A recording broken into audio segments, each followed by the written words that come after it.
السلام علیکم ورحمۃ اللہ وبرکاتہ۔ الحمد للہ رب العالمین والعاقبۃ للمتقین والصلاة والسلام علی سید الانبیاء والمرسلین اما بعد فاعوذ باللہ من الشیطان الرجیم بسم اللہ الرحمن الرحیم قل لا اسألکم علیہ اجرا الا المودۃ فی القربى صدق اللہ وصدق رسولہ النبی الامین الکریم ونحن علی ذلک لمن الشاہدین والشاکرین والحمد للہ رب العالمین۔ الصلاة والسلام علیک یا رسول اللہ، الصلاة والسلام علیک یا حبیب اللہ، الصلاة والسلام علیک یا نبی اللہ، الصلاة والسلام علیک یا نور اللہ صلی اللہ تعالی علیہ وسلم۔ آیت طیبہ کی روشنی میں اللہ تعالیٰ مجھے حق کہنے، آپ سب کو حق سننے، ہم سب کو اس پر عمل کی توفیق عطا فرمائے۔ صبح طیبہ میں ہوئی بٹتا ہے باڑا نور کا، صدقہ لینے نور کا آیا ہے تارا نور کا۔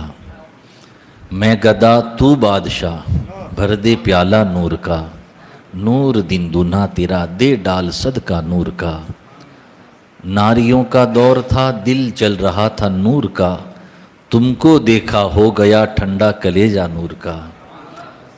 باغ طیبہ میں سہانا پھول پھولا نور کا، مست بو ہیں بلبلیں پڑھتی ہیں کلمہ نور کا۔ اور پھر بڑے مزے سے اہل بیت اور حسنین کریمین کے حوالے سے یوں امام عشق و محبت بیان فرماتے ہیں، ایک سینے تک مشابہ ایک وہاں سے پاؤں تک، ایک سینے تک مشابہ۔ امام حسن مجتبیٰ سر سے لے کر سینے تک حضور کے مشابہ تھے، اور امام حسین سینے سے لے کر پاؤں تک۔ اعلیٰ حضرت سرکار اسی نقشے کو کھینچتے ہیں، ایک سینے تک مشابہ ایک وہاں سے پاؤں تک، حسن سبتین میں ہے جامع ان کا نیما نور کا۔ صاف شکل پاک ہے دونوں کے ملنے سے آیا، دونوں مل جاتے ہیں تو حضور نظر آ جاتے ہیں۔ صاف شکل پاک ہیں دونوں کے ملنے سے آیا، حسن صاف شکل پاک ہے دونوں کے ملنے سے آیا۔ خط و توام میں لکھا ہے یہ دو برکہ نور کا، تیری نسل پاک میں ہے بچہ بچہ نور کا۔ تو ہے عین نور تیرا سب گھرانہ نور کا، اے رضا یہ احمد نوری کا فیض نور ہے، ہو گئی میری غزل بڑھ کر قصیدہ نور کا۔ درود شریف پڑھ لے محبت کے ساتھ ایک مرتبہ، اللہم صلی علی سیدنا نبینا و مولانا محمد وعلی آلہ سیدنا مولانا محمد وبارک وسلم، صلاۃ و سلام علیک یا رسول اللہ صلی اللہ علیہ وسلم۔ اللہ کا شکر ہے کہ مولا تعالیٰ نے ہمیں نماز عشاء پڑھنے کی توفیق عطا فرمائی۔ جب یہ نیکی کر لیں اللہ کا شکر ادا کریں، کیونکہ اللہ تبارک و تعالیٰ کا جب تک فضل نہیں ہوتا ہم کوئی نیکی نہیں کر سکتے، ہماری کوئی طاقت نہیں، اور رب کا جب تک کرم نہیں ہوتا ہم کوئی گناہ سے بچ نہیں سکتے۔ میرے آقا علیہ الصلوۃ والتسلیم کے پیارے دیوانوں، اس وقت ہم پر فضل بھی ہے اور کرم بھی ہے، بولے سبحان اللہ۔ اس لیے کہ کچھ حضرات ان محفلوں میں آنے کے حوالے سے یوں سوچتے ہیں ہر سال محفل ہوتی ہے، ہر سال اہل بیت کا شہدائے کربلا کا ذکر ہوتا ہے، ہم علماء سے سنتے رہتے ہیں، تو وہ جانے کی کوئی ضرورت نہیں سمجھتے۔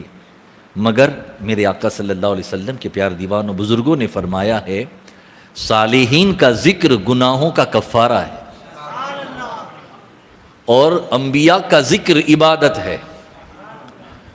تو بھلے ہی ہم نے سنا ہے پھر بھی سنیں گے، تو سن سن کر سننے میں بھی ہمیں دو باتیں ہیں، ایک تو اللہ کے گھر میں بیٹھیں گے، محفل میں بیٹھیں گے، نماز پڑھی، ذکر کیا، اللہ کا کرم ہو گیا، اور جتنی دیر اس محفل میں بیٹھیں گے اتنی دیر گناہوں سے تو بچتے رہیں گے، اللہ کا کرم بھی ہوگا۔ ورنہ باہر کسی کی غیبت ہوگی، یہ ہوگا وہ ہوگا، نہ جانے کیا کیا نام کام ہو جائیں گے۔ تو محفلوں میں آنا ہی چاہیے. اور ان ذکر کی محفل کی اتنی برکت ہے کہ ایسی محفلوں کو اللہ کے فرشتے تلاش کرتے ہیں. کہاں ہے محفل جہاں اللہ کا ذکر ہوتا ہو؟ اور جب انہیں مل جاتی ہیں تو وہ بھی ایسی محفلوں میں شامل ہو جاتے ہیں. شامل ہی نہیں ہوتے، اپنے پروں سے ڈھانپ لیتے ہیں. میرے آقا صلی اللہ علیہ وسلم کے پیار دیوان، اور جہاں فرشتے ہوتے ہیں، جہاں خدا کا ذکر ہوتا ہے، رسول اللہ پر درود شریف ہوتا ہے، یقیناً وہاں اللہ کی رحمتوں کا نزول ہوتا ہے. تو بھلے ہی سنا ہوا ہو، لیکن ایک بات میں عرض کر دوں، اہل بیت کا ذکر، صالحین کا ذکر، یعنی ہمارے اولیاء کرام، سرکار غریب نواز، تاجدار ولایت غوث پاک سرکار، اور دیگر ہمارے اور اولیاء کرام، صحابہ کرام کا ذکر اور سرکار کا ذکر، جتنی بار سنو ہر بار نئی لذت ملتی ہے، ہر بار ایک نئی چاشنی ملتی ہے، عشق تازہ ہو جاتا ہے. اس لیے آنا ہی چاہیے. اور پھر کیوں نہ آئیں؟ ان کی محبت کے حوالے سے اللہ تعالیٰ قرآن مقدس میں ارشاد فرماتا ہے، جو میں نے آیت طیبہ تلاوت کی، قل، اے محبوب آپ فرما دے. دیکھیں یہاں پر جہاں قل ہیں قرآن مقدس میں، وہاں اے محبوب آپ فرما دیں، لا اسألکم علیہ اجرا، مجھے تم سے کوئی اجر، کوئی معاوضہ نہیں چاہیے. جب مکہ شریف سے سرکار ہجرت کر کے مدینہ شریف آ گئے تھے، اور اس کے بعد وہاں صحابہ نے دیکھا کہ حضور نے بڑی تکلیفیں اٹھائی، کیونکہ حضور کی زندگی پاک کے ظاہری زندگی کے دو پہلو ہیں، مکی زندگی اور مدنی زندگی. مکی زندگی کو دیکھیں گے، مشقت ہی مشقت ہیں، تکلیفیں ہی تکلیفیں ہیں. سرکار کو بھی اور سرکار کے چاہنے والوں کو بھی اتنی اذیتیں دی. آج کے دور میں اگر مسلمانوں پر ظلم ہو رہا ہے، آج کے دور میں سختی ہو رہی ہے، آج کے دور میں نماز پڑھنے پر پابندی ہو رہی ہے، آج کے دور میں تلاوت قرآن مقدس یا ذکر خدا پر پابندی آ رہی ہے، تو پشیماں ہونے کی ضرورت نہیں ہے. سرکار کی مکی زندگی پڑھو، صحابہ کی ان تکلیفوں کو پڑھو. یہ مکی زندگی ہمیں زندگی گزارنے کا نیا سلیقہ عطا فرما دے گی، ان تکلیفوں میں نئی راہ عطا فرما دے گی. یہ مکی زندگی اتنی پیاری ہے مشقت کی، ہم ذکر کرتے ہیں، لیکن آج کا دور بھی ویسا ہی ہے. تو ہر دور میں ہم دیکھیں گے تو پھر سرکار کی مکی زندگی کو اٹھا کر دیکھیں، صحابہ کی مکی زندگی اٹھا کر دیکھیں کہ انہوں نے کتنی تکلیفیں اٹھا کر، مشقتیں اٹھا کر دین ہم تک پہنچایا. چٹائیوں میں لپیٹ دیا جاتا تھا، یعنی آدمی ہل نہ سکے، اور پھر دھواں دیا جاتا تھا. یہ کوئی کم ظلم تھوڑی ہے. تپتی ہوئی ریت پر گرمی کی سیزن میں ہم مٹی پر کھلے پاؤں نہیں چلتے، انہیں تپتی ہوئی ریت پر جہاں 50 ڈگری کے قریب گرمی ہوتی ہے، اس ریت پر کھلے پیٹھوں کے ساتھ انہیں گھسیٹا جاتا تھا. اور اس پر بس نہیں تو حضرت خبیب کو سولی پر چڑھایا، خباب کو جلتے ہوئے انگاروں پر لٹایا گیا. تو یہ مکی زندگی دیکھنی پڑے گی. تو سرکار کی ایک مکی زندگی ہے، اور پھر ایک مدنی زندگی ہے. مدینہ تشریف لے آئے ہیں، اس کے بعد راحت اور سکون بھی ہیں، اور اسلام کا عروج بھی ہو رہا ہے. تب صحابہ نے عرض کی تھی، آقا آپ نے بڑی تکلیفیں اٹھائی، ہم آپ کی بارگاہ میں کچھ عرض کرنا چاہتے ہیں، کچھ دینا چاہتے ہیں. وہ دونوں جہان کے مالک، وہ جو بانٹنے آئے ہیں. پھر اللہ تبارک و تعالیٰ ارشاد فرماتا ہے، جواب سرکار نہیں دیتے مجھے چاہیے نہیں چاہیے، جواب رب دیتا ہے. اے محبوب انہیں فرما دے مجھے تم سے کوئی اجر نہیں چاہیے. تو اب دو تو کیا دو اس کے حوالے سے. تو اللہ تعالیٰ ارشاد فرماتا ہے، الا المودۃ فی القربى، میرے گھر والوں سے، میری اہل بیت سے محبت کرنے والے بن جاؤ. میرے آقا صلی اللہ علیہ وسلم کے پیارے دیوانوں، اور سرکار نے بھی یہی حکم فرمایا، اپنی اولاد کو 3 محبت سکھاؤ. سب سے پہلے اپنے نبی کی محبت، اسے بٹھا کر سکھانا پڑے گا گھر میں کہ ہمارے نبی کی یہ شان ہے، ہمارے نبی ایسے ہیں. اور ان کی محبت ڈالنی پڑے گی اس کے دل میں. صرف مدرسے بھیج دیا، پڑھ لیا، اس پر بس نہیں ہے. اور اسی لیے شاید کئی نوجوانوں کے ذہن کو پھر غلط روش پر لے جا کر کے بدعقیدہ بگاڑ دیتے ہیں. اہل سنت کے طریقے نہ سکھائیں تو شیعوں کے طریقے سنیوں میں رائج ہو رہے ہیں. اسی لیے ہم نے اہل علم کے ساتھ بیٹھ کر بھی اور اپنی اولاد کو یہ نہ سکھایا. اسی لیے سرکار نے فرمایا پہلے اپنے نبی کی محبت، دوسری میرے اہل بیت کی محبت. اہل بیت کی محبت، اہل بیت ہے کیا، ان کی قربانیاں کیا ہیں، ان سے کیا رشتہ ہے، یہ سکھانا پڑے گا. اب کوئی نئے لوگ آئیں گے اور اہل بیت کی محبت کرتے کرتے ہمارے درمیان ایسی روایتیں ڈال دیں جو اہل سنت کی ہے ہی نہیں. تو اہل بیت کی محبت تو الحمدللہ حق صرف سنیوں کو ہے، ایمان والوں کو ہے اہل بیت سے محبت کا، اور ایمان والوں ہی کو اللہ کا حکم ہے. لیکن ہمیں اپنی اولادوں کو یہ فرق بتانا پڑے گا. یہ نبی کا حکم ہے ہم پر کہ اپنی اولاد کو یہ محبت سکھاؤ. اور تیسری بات بتائی قرآن مقدس کی تلاوت. 3 محبتیں اپنی اولاد کو سکھاؤ. تو اہل بیت کی محبت ہم پر واجب ہے، اور الحمدللہ اللہ کا شکر ہے کہ جب سے ہم نے ہوش سنبھالا ہم اہل بیت کی محبت کرنے والوں میں شامل ہیں، اور اللہ اسی میں ہمیں موت بھی عطا فرمائے. لیکن میرے آقا صلی اللہ علیہ وسلم کے پیار دیوان آئیں تو انہی اہل بیت میں اور ان چشم و چراغوں میں جب نام آتا ہے پہلا تو سرکار حسنین کریمین کا. کیونکہ میرے آقا صلی اللہ علیہ وسلم کے پیار دیوانوں، نبی آخر الزمان صلی اللہ علیہ وسلم، حضور صلی اللہ علیہ وسلم کی 7 اولاد کریمہ ہیں. 4 بیٹیاں 3 بیٹے، حضرت قاسم، حضرت ابراہیم اور عبداللہ. بیٹے بچپن ہی میں دنیا سے رخصت ہو جاتے ہیں، اور بیٹیاں رہتی ہیں 4، سیدہ رقیہ، سیدہ زینب، سیدہ ام کلثوم اور سیدہ طیبہ طاہرہ فاطمہ الزہرا رضی اللہ تعالیٰ عنہ. لیکن پھر اس کے بعد کیا ہوتا ہے کہ سرکار صلی اللہ علیہ وسلم کی وہ 3 بیٹیاں، پہلی بڑی بیٹی رقیہ، ان کے خالہ زاد بھائی سے ان کا نکاح ہوا تھا. پھر ہجرت کر کے وہ مدینہ شریف تشریف لے آئیں، اور ہجرت کے 7ویں سال میں ان کے شوہر نے بھی بعد میں ایمان قبول کر لیا. وہ ایمان لے آئیں. ان کا ایک بیٹا تھا لیکن وہ بھی 4 سال کی عمر میں دنیا سے رخصت ہو جاتا ہے، اور آپ بھی سن ہجری 8 میں وصال کر جاتی ہیں. دوسری تھی رقیہ، زینب اور ام کلثوم، یہ دونوں کا نکاح ابو جہل کے بیٹوں سے عتبہ اور عتیبہ سے ہوا تھا، لیکن ابھی رخصتی نہیں ہوئی تھی. عرب میں یہ دستور تھا، پہلے نکاح ہو جاتا تھا، رخصتی بعد میں ہوتی تھی. آج کے زمانے میں ہم کو یہی کرنا چاہیے، جیسی شادی طے ہو صرف نکاح پڑھا دینا چاہیے. کیونکہ آج کل بچے بچیاں بنا نکاح کے گھومتے ہو جاتے ہیں، جو کہ شریعت میں جائز نہیں ہے. نکاح کرا دو، پھر بھلے آپ رخصتی بعد میں کراؤ، مہمانی بعد میں لوگوں کو کھلا کے لے آؤ، لیکن ایک بار نکاح سے منہ زبانی کرا دو تاکہ وہ بات کرے، ملیں تو گناہ نہ ہو. وہی ہوتا تھا، ان کی رخصتی نہیں ہوئی تھی. اور ابو لہب کے بیٹے، میں ابو جہل کہہ دیا، ابو لہب کے بیٹوں کے ساتھ ہوا تھا نکاح. اور پھر ابو لہب کے حوالے سے سورہ لہب نازل ہوئی، تبت یدا، تو اس نے کہا کہ ان کی لڑکیوں کو طلاق دے دو.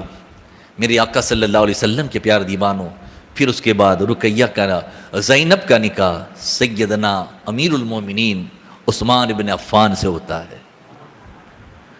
ان کا وصال ہوتا ہے تو ام کلثوم کا نکاح بھی عثمان بن عفان سے ہوتا ہے. عثمان غنی سے سرکار کی 2 بیٹیاں یکے بعد دیگر نکاح میں آئی، اور یہ ان کی انوکھی شان ہے جو آدم علیہ السلام سے لے کر قیامت تک کسی کے نصیب میں یہ نہیں کہ ایک نبی کی 2 بیٹیاں نکاح میں آئی ہوں، اور وہ بھی نبی آخر الزمان کی بیٹیاں.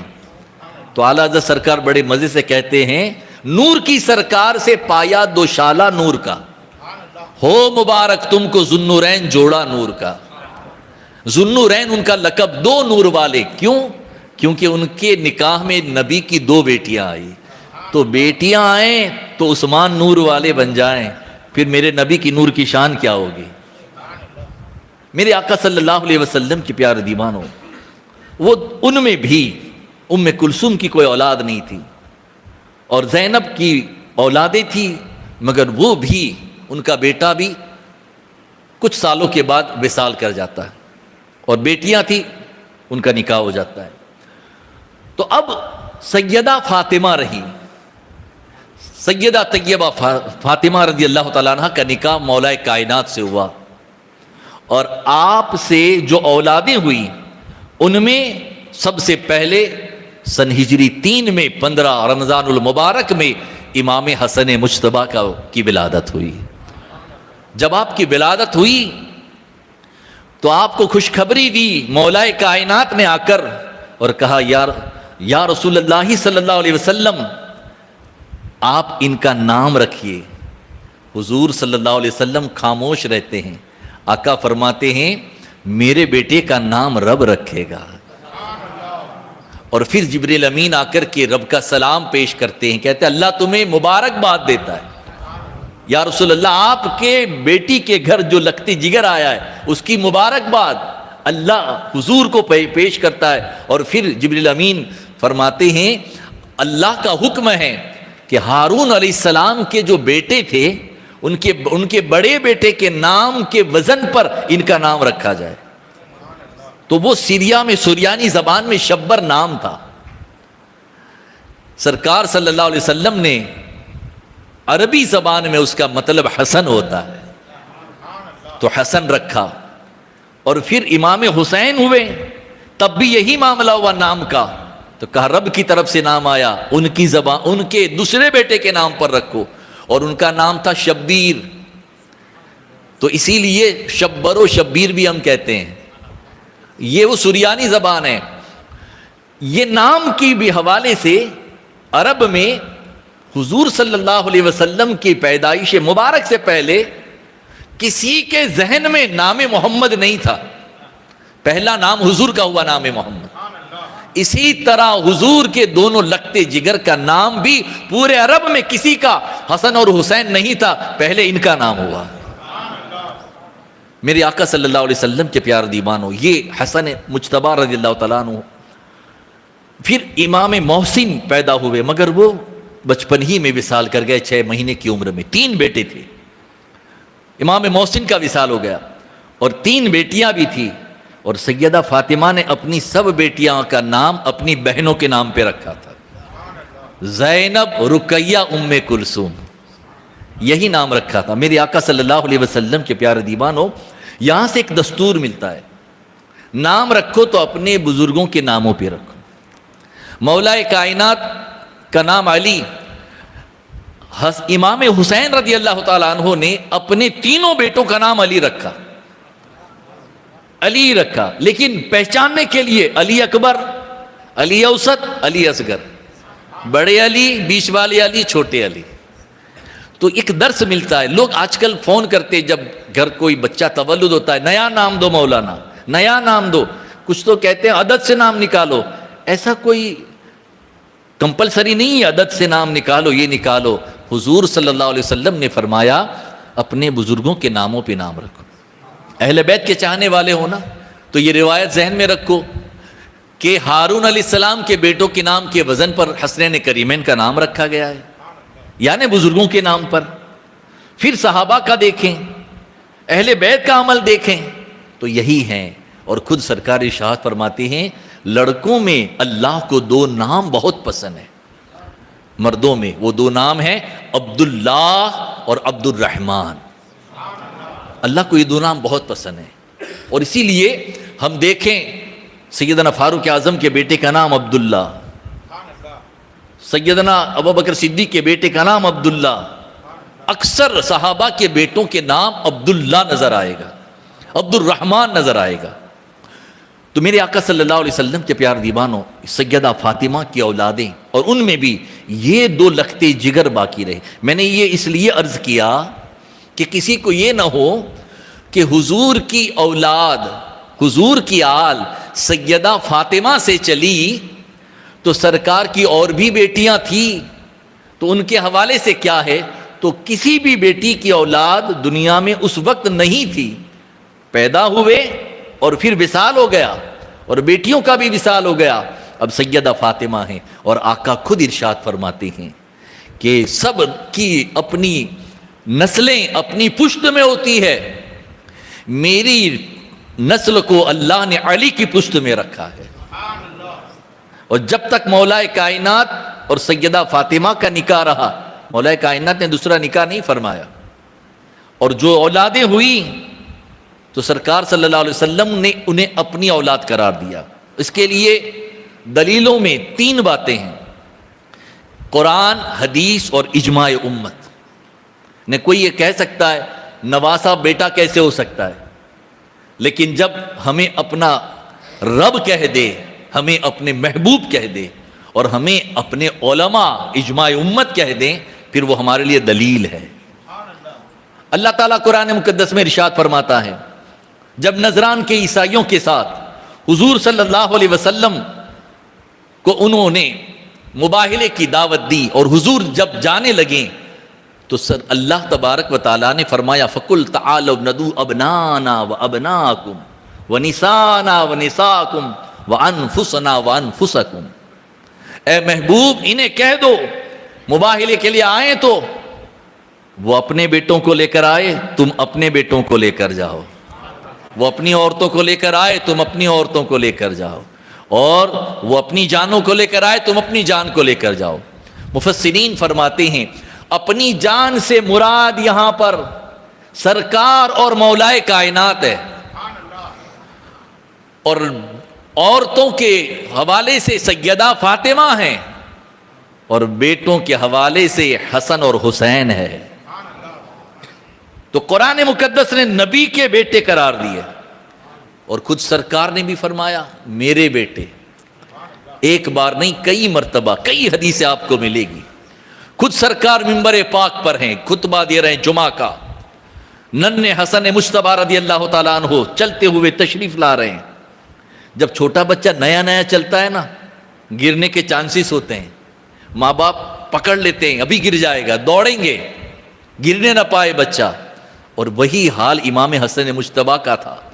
جمعہ کا خطبہ حضور دے رہے ہیں، منبر پاک پر ہیں، اور حسن مجتبیٰ ننھے ننھے قدموں سے چل کر آنے لگے، لڑکھڑانے لگے، حضور نے خطبہ روک دیا، خطبہ روک دیا، چلے گئے جلدی سے اور حسن مجتبیٰ کو اٹھا لیا۔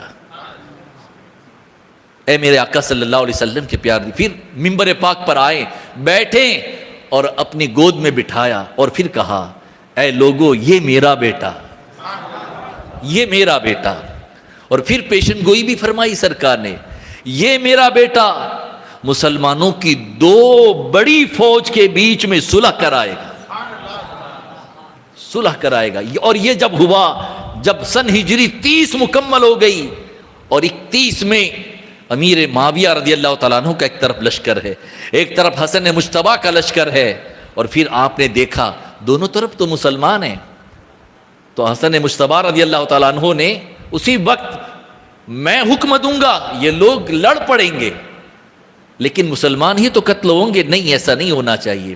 صلح کے لیے آپ نے آدمی بھیجا، ادھر امیر معاویہ بھی صحابی رسول ہے، کاتب وحی ہے، وہ کوئی ضدی اور ایسے آدمی تو نہیں تھے کہ نہیں ہم تو لڑیں گے، بلکہ کہتے حسن مجتبیٰ رضی اللہ تعالیٰ عنہ سے آپ جو کہیں وہ شرطیں مجھے منظور ہے، آپ کہیں شرطیں، میں کاغذ پر دستخط کرتا ہوں، آپ شرطیں لکھ لیں، ہم صلح کر لیتے ہیں۔ اور امام حسن مجتبیٰ نے 2 بڑی فوج کے بیچ میں صلح کرائی۔ میرے آقا صلی اللہ علیہ وسلم کے پیارے دیوانوں، تو وہ امام حسن مجتبیٰ رضی اللہ تعالیٰ عنہ ہیں، اور انہی کا میں ذکر کروں گا کہ اتنے پیارے ہیں، چہرے مبارک حضور کے ہو ہیں، سینے تک حضور جیسے لگتے، اسی لیے اعلیٰ حضرت سرکار کہتے ہیں نا ایک سینے تک مشابہ، ایک وہاں سے پاؤں تک، دونوں کو جمع کرتے تھے صحابہ، حضور کی یاد آتی تھی وصال مبارک کے بعد، دونوں کو جمع کر کے دیکھ لیتے تھے کہ ہمیں حضور کا نقشہ نظر آ جاتا ہے۔ صاف شکل پاک ہے دونوں کے ملنے سے آیا، خط و توبہ میں ہے یہ دوور کا نور کا۔ میرے آقا علیہ الصلوۃ والتسلیم کے پیارے دیوانوں، بچپن ہی سے بڑے رحم دل نرم دل بھی تھے، اللہ تعالیٰ نے بنایا ہی ایسا تھا انہیں، اور بڑے کریم تھے، پرورش ہی ایسی ہوئی ہے جنہیں گود نبی کی ملے، جنہیں والد علی جیسا ملے، جن کی ماں فاطمہ جیسی تربیت کرنے والی ہو، پھر وہ کیسے ہو؟ سیدہ فاطمہ رضی اللہ تعالیٰ عنہ نے منت رکھی، جب دونوں بیمار ہو گئے، بچپن میں بیمار ہوئے، تو ادھر ایک صحابی رسول نے مولا کائنات کو بھی کہا کہ علی منت رکھ لو، تو مولا کائنات نے منت رکھی کہ روزے رکھوں گا، اور منت ایسی ہونی چاہیے، روزے کی، نفل نمازوں کی، نفل اعتکاف کی، ایک دن کے، ایسی منت ہونی چاہیے۔ تو مولا کائنات نے منت رکھی یا سیدہ فاطمہ نے رکھی؟ گھر آئے، انہیں شفا ملی، 3 روزے رکھنے تھے، تو مولا کائنات نے کہا ہم روزہ رکھ لیں گے۔ سیدہ فاطمہ نے کہا ٹھیک ہے، میں نے بھی منت رکھی تھی۔ منت پوری کرنے کے لیے دونوں اٹھتے ہیں تو حسنین کریمین بھی جگ جاتے ہیں، فضا آپ کی خادمہ تھی وہ بھی جگی ہے، پورا گھر روزہ رکھ لیتا ہے، سب نے روزہ رکھ لیا۔ مولا کائنات کے پاس بظاہر اس وقت کچھ نہیں تھا کہ شام میں افطاری کے لیے کچھ کر سکیں، تو آپ نے اپنی ایک چادر گروے رکھوا کر جو اس کو فروخت کر کے لے لیے، اور وہ جو سیدہ فاطمہ نے خود پیسے، وہ خود ہی چکی چلاتی تھی۔ ہماری عورتوں کو کتنی راحت ہے کہ گھروں میں چکیاں آ گئی ہے، یعنی وہ اناج اٹھا کر باہر جانا بھی نہیں پڑتا، اور جانا پڑتا ہے تو مرد ہیں، گاڑیاں ہیں، بائک پر لے جاتے ہیں۔ کتنی سہولت ہے آج آٹا بنوانے کے لیے، اور مارکیٹ میں پیسا ہوا آٹا بھی ملتا ہے نا، کتنی سہولت ہے۔ وہ سیدہ فاطمہ ہے، دونوں جہان کے مالک و مختار کی بیٹی ہے، نبی آخر الزماں کی بیٹی ہے، اور خود چکی چلاتی ہے۔ چھالے پڑ جاتے تھے ہاتھ میں، اور پھر آپ نے 3 حصے کیے، ایک حصے کی روٹی آج بنائی، افطار کے وقت بیٹھے سب لوگ، اور باہر سے آواز آتی ہے کوئی؟ میں اسیر ہوں، قیدی ہوں، ابھی چھوٹ کر آیا ہوں، اور میں بھوکا ہوں۔ سیدہ فاطمہ نے امام حسن مجتبیٰ کو کہا بیٹا یہ روٹی لو اور جا کر کے اس مانگنے والے کو دے دو۔ ساری روٹی دے دی جاتی ہے، اور سب کے سب پانی پر افطار کر لیتے ہیں۔ یہاں پر میں آپ کو دوسرے دن ایک یتیم آتا ہے، اسے دے دیجیے، تیسرے دن ایک مسکین آتا ہے، اسے بھی دے دیا جاتا ہے، تینوں دن اسی طرح سے افطار کرتے ہیں۔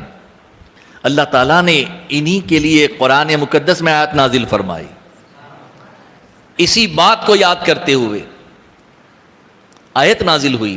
لیکن میں آپ کو جو بتانا چاہتا ہوں وہ یہ ہے کہ سیدہ فاطمہ نے یا مولا کائنات نے خود جا کر، یا فضا کو یہ نہیں کہا فضا جا کر روٹی دے دو، خادمہ ہیں، امام حسن مجتبیٰ کو دیا، چاہو بیٹا جا کر دے دو۔ یعنی ایک درس، ایک تربیت ہو رہی ہے کہ ہم بھلے افطار کے وقت آدمی کی حالت کیا ہوتی ہے کہ میرے سامنے اچھا فروٹ ہو، اچھا کھانا ہو، ٹھنڈا پانی ہو، شربت ہو، اور میرا گلاس کہیں جائے نہیں ادھر سے ادھر۔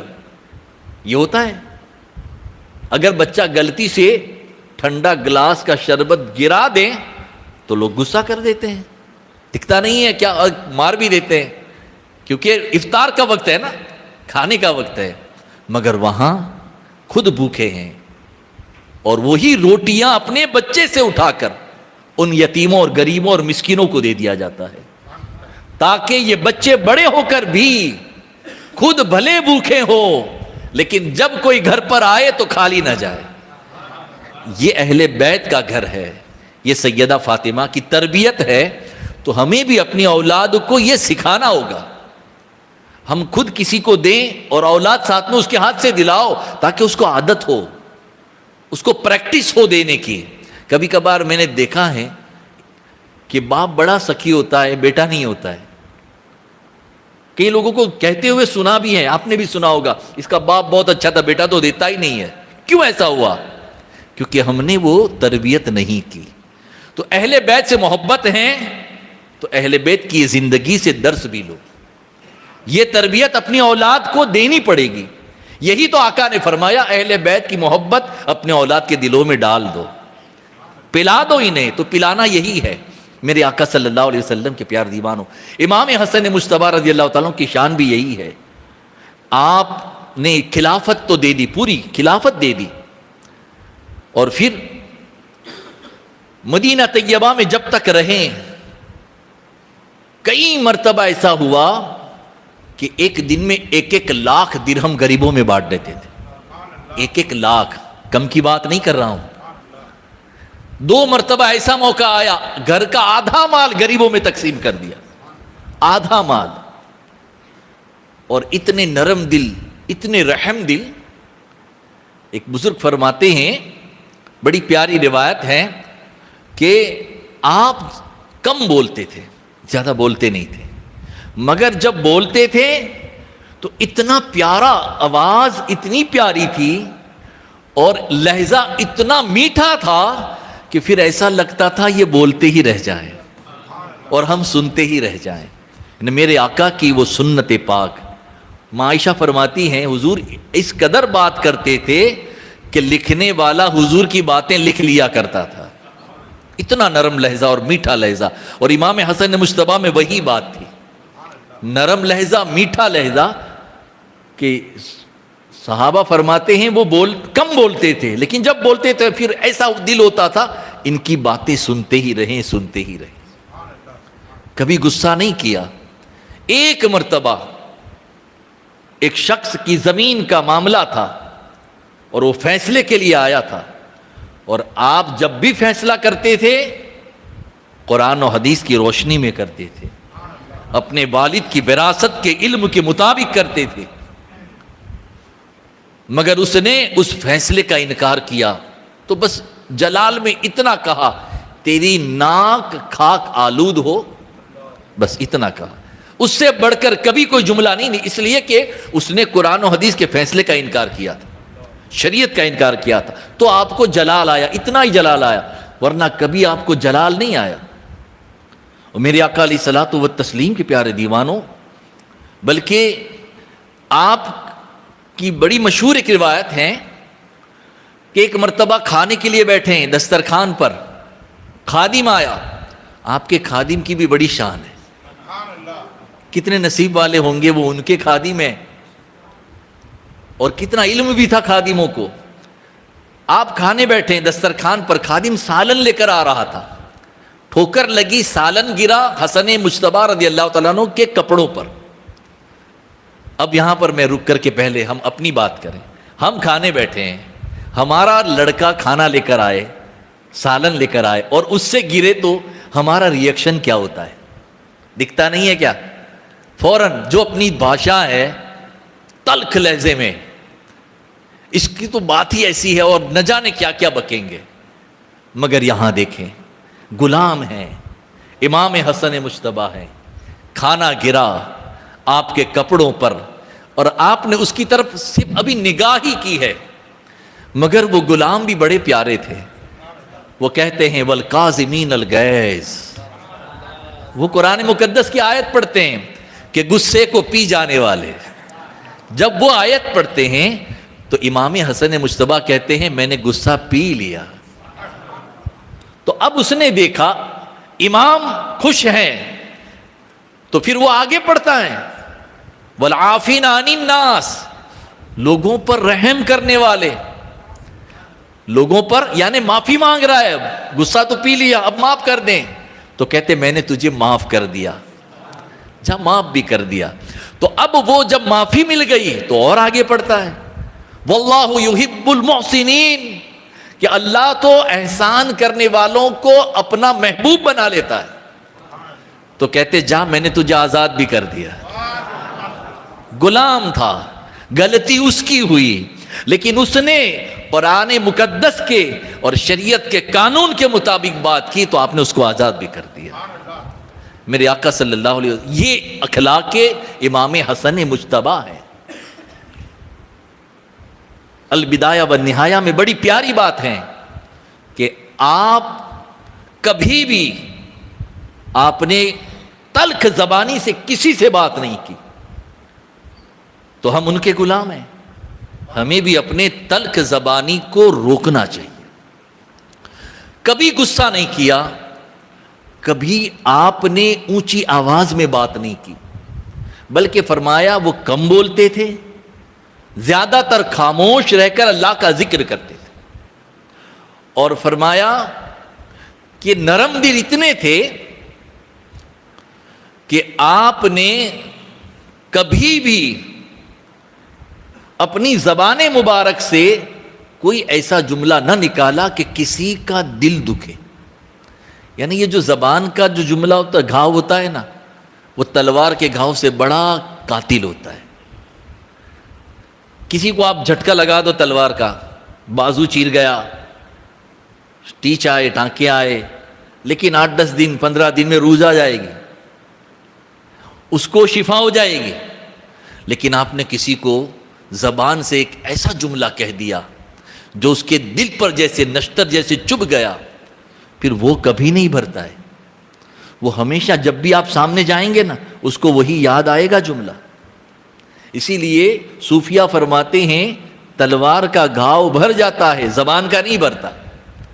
تو بندے کو چاہیے کہ زبان سے ایسی باتیں نہ کرے لوگوں کے حوالے سے۔ اگر کسی کی اصلاح ہی کرنی ہے تو دین و شریعت کی روشنی میں کریں، تیسرے کو جا کر بتانے کی ضرورت نہیں ہے۔ اگر کوئی اچھا کام کر رہا ہے اور آپ نہیں کر رہے ہیں تو آپ اس کے راستے میں ٹانگ نہ اڑائیں، روڑا نہ ڈالیں۔ جو کرتا ہے کرنے دے، آپ نہیں کر رہے ہیں نا، آپ بیٹھو خاموش۔ لیکن یہ زبان کے ذریعے سے یہ تو وہ کر رہا ہے، یہ تو ایسا کر رہا ہے، یہ ایسا کر رہا ہے، تو پھر اہل بیت کی محبت کا دعویٰ کرنے والوں، اہل بیت کا یہ عمل ہم کب کریں گے؟ جنہوں نے کسی کو برا کہا ہی نہیں۔ تو میرے آقا صلی اللہ علیہ وسلم، بلکہ ان کو گالی دینے والوں کو اہل بیت نے دعائیں دی ہیں۔ اب دیکھیں، برا کہنے والوں کو دعائیں دی ہیں۔ مروان منبر پاک پر بیٹھ کر گورنر بن کر آیا ہے، امام حسن مجتبی کے حوالے سے اور مولا کائنات کے حوالے سے بڑی بری باتیں کرتا، اور آپ ہیں خاموش سن کر چلے جاتے۔ تو میرے آقا صلی اللہ علیہ وسلم کے پیار امام حسن مجتبی کی زندگی سے یہ درس حاصل کریں۔ اب میں آخر میں ایک بات بتا کر بات مکمل کروں۔ آپ کے پاس بے شمار سواریاں تھیں اور اچھی سواریاں تھیں، لیکن پھر بھی مدینہ طیبہ سے وہ جب بھی حج کے لیے گئے پیدل گئے۔ 25 حج کیے آپ نے، پیدل حج کیے، سواری پر نہیں گئے، مکہ شریف سے مدینہ شریف چل کر حج کیے۔ اور میرے آقا صلی اللہ علیہ وسلم کے پیارے دیوانوں، جب آپ کو شہید کیا گیا تو آپ کو زہر دیا گیا تھا، اور زہر ایک بار نہیں 5 بار دیا گیا تھا۔ جب زہر دیا جاتا حضور کی بارگاہ میں آ جاتے، دعا مانگتے، اللہ شفا عطا فرما دیتے۔ 4 مرتبہ تو ایسا ہوا، 5ویں مرتبہ جب آپ کو زہر دیا گیا، وہ زہر نہیں تھا، وہ ہیرا کنی کو پیس دیا تھا۔ وہ چھوٹا ہی ہوتا ہے، جو گلاس کاٹتے ہیں نا اسی سے کاٹتے ہیں۔ گلاس کاٹتے ہیں تو جو کاٹنے کا جو آلہ رہتا ہے اس میں ہیرا کنی ڈالی جاتی ہے، اسی سے گلاس چیرتے ہیں۔ وہ بہت چھوٹا ہوتا ہے، اس کو پیس کر ڈالا تھا اور وہ پلایا تھا۔ تو جو گلاس کو چیر دیں، بھلا وہ پیٹ میں جائیں تو آنتوں کا اور کلیجے کا کیا ہوگا؟ وہ پیس کر دیا گیا تھا۔ آپ نے جیسے پانی پیا اس میں تھا، آپ کے کلیجے کے ٹکڑے ہو گئے تھے، آنتیں کٹ گئی تھی۔ میرے آقا صلی اللہ علیہ وسلم کے پیارے دیوانوں، لیکن دیکھیں امام حسین رضی اللہ تعالیٰ عنہ پوچھتے ہیں، بھائی بتاؤ کس پر شک ہے؟ تو فرماتے ہیں میں نے معاملہ اللہ کے سپرد کر دیا ہے، جس کا خیال مجھ کو ہے اگر وہ نہ ہوا تو غلط آدمی ہو جائے گا، اس لیے آپ نے وہ نام ہی نہ بتایا، نام نہیں بتایا، اپنے بھائی کو وصیتیں کی، لوگوں کو وصیتیں کی، اور پھر آپ 28 صفر کو سن ہجری 49 میں آپ کا وصال ہوا، شہید ہوئے۔ میرے آقا صلی اللہ علیہ وسلم کے پیارے دیوانوں، آپ کو زہر دیا تھا اور پھر اس کا اثر ہو گیا تھا، تو آپ کا چہرے مبارک ہرا جیسا ہو گیا تھا، گرین جیسا ہو گیا تھا اس کے اثر سے، اور آپ شہید ہوئے۔ آپ کو آپ کی والدہ ماجدہ کے پہلو میں، سیدہ فاطمہ کے پہلو میں دفنایا گیا۔ روایتوں میں ہیں آپ کے جنازے میں اتنی پبلک آ گئی تھی کہ پورا مدینہ عوام سے بھر گیا تھا، ہزاروں کی تعداد میں۔ میرے آقا صلی اللہ علیہ وسلم کے پیارے دیوانوں، تو ہمیں ان کی زندگی پاک سے درس ملا۔ اور ایک بات رہ گئی تھی، وہ بھی عرض کر دوں، آپ کبھی کسی کے جھگڑے میں نہیں پڑے، یعنی کوئی جھگڑا کر رہا ہے تو صلح کرا دی، لیکن کسی کا کہ پہلو میں کسی کے اندر بیٹھ کر اس کے ساتھ ایسے میں کبھی نہیں گئے، کسی میں نہیں پڑے، کسی کی ناحق لڑائی میں جاتے ہی نہیں تھے، اور بہت کم دعوت میں جاتے تھے، زیادہ تر لوگوں کو کھلاتے ہی رہتے تھے، کھانے کے لیے کم جاتے تھے، کھلاتے زیادہ تھے، چونکہ وہ والدہ نے بچپن ہی سے آپ کو تربیت دی تھی۔ میرے آقا صلی اللہ علیہ وسلم کے پیارے دیوانوں، اور آپ نے اپنے بیٹے حضرت قاسم رضی اللہ تعالیٰ عنہ کو وصیت کی تھی، ایک تعویذ لکھ کر کے دیا تھا، ایک چٹھی لکھ کر دی تھی، اور باندھ دیا تھا گلے میں یا بازو پر، اور کہا تھا جب مشکل گھڑی آئے تب اسے کھولنا اور پڑھ لینا۔ تو حضرت قاسم رضی اللہ تعالیٰ عنہ نے کربلا میں کھولا تھا، وہ کہ اس سے بڑھ کر مشکل گھڑی کون سی ہو سکتی ہے، اور جب پڑھا تو کیا دیکھا، امام حسن مجتبیٰ نے یہی لکھا تھا، میرا بھائی تنہا ہوگا، کربلا میں لوگ اس کو طرف چاروں طرف ہوں گے، اے قاسم اس وقت پہلے اپنی جان کا نذرانہ میرے بھائی پر قربان کر دینا۔ اور پھر جب امام حسین روکتے ہیں کہ بیٹے قاسم میں تجھے کیسے جانے دوں، تو میرے بھائی کی نشانی ہے، تو کہا آپ کے بھائی ہی کا حکم ہے، مجھے جانے دیا جائے۔ دیکھو یہ خط ہے ان کا، یعنی نبی تو پیشن گوئی کرتے ہی ہیں، نبی کے لگتے جگر بھی جانتے ہیں، کربلا ہونے والا ہے سب جانتے ہیں۔ میرے آقا صلی اللہ علیہ وسلم کے پیار دیوانوں، تو وہ امام حسن مجتبیٰ رضی اللہ تعالیٰ عنہ جو بڑی شان والے ہیں، امام حسین کے بڑے بھائی ہیں، اور حضور صلی اللہ علیہ وسلم اور تمام صحابہ اور سب نے ان سے بڑی محبت کی۔ ہم بھی محبت کریں، اور محبت یہی ہے ان کے نقش قدم پر چلیں، ان کی مقدس زندگی کو مزید پڑھنے کی کوشش کریں، اور پڑھ کر عملی زندگی اختیار کریں گے۔ یقیناً یہ محبت ہمیں قبر میں بھی اور حشر میں کام آئے گی۔ اللہ کے رسول کا وعدہ ہے، تم جس سے محبت کرو گے قیامت میں اسی کے ساتھ اٹھائے جاؤ گے۔ اللہ مجھے آپ کو سب کو عمل کی توفیق عطا فرمائے۔ استغفر اللہ ربی من کل ذنب واتوب الیہ وما علینا الا البلاغ۔ صلاۃ والسلام کے لیے کھڑے ہو۔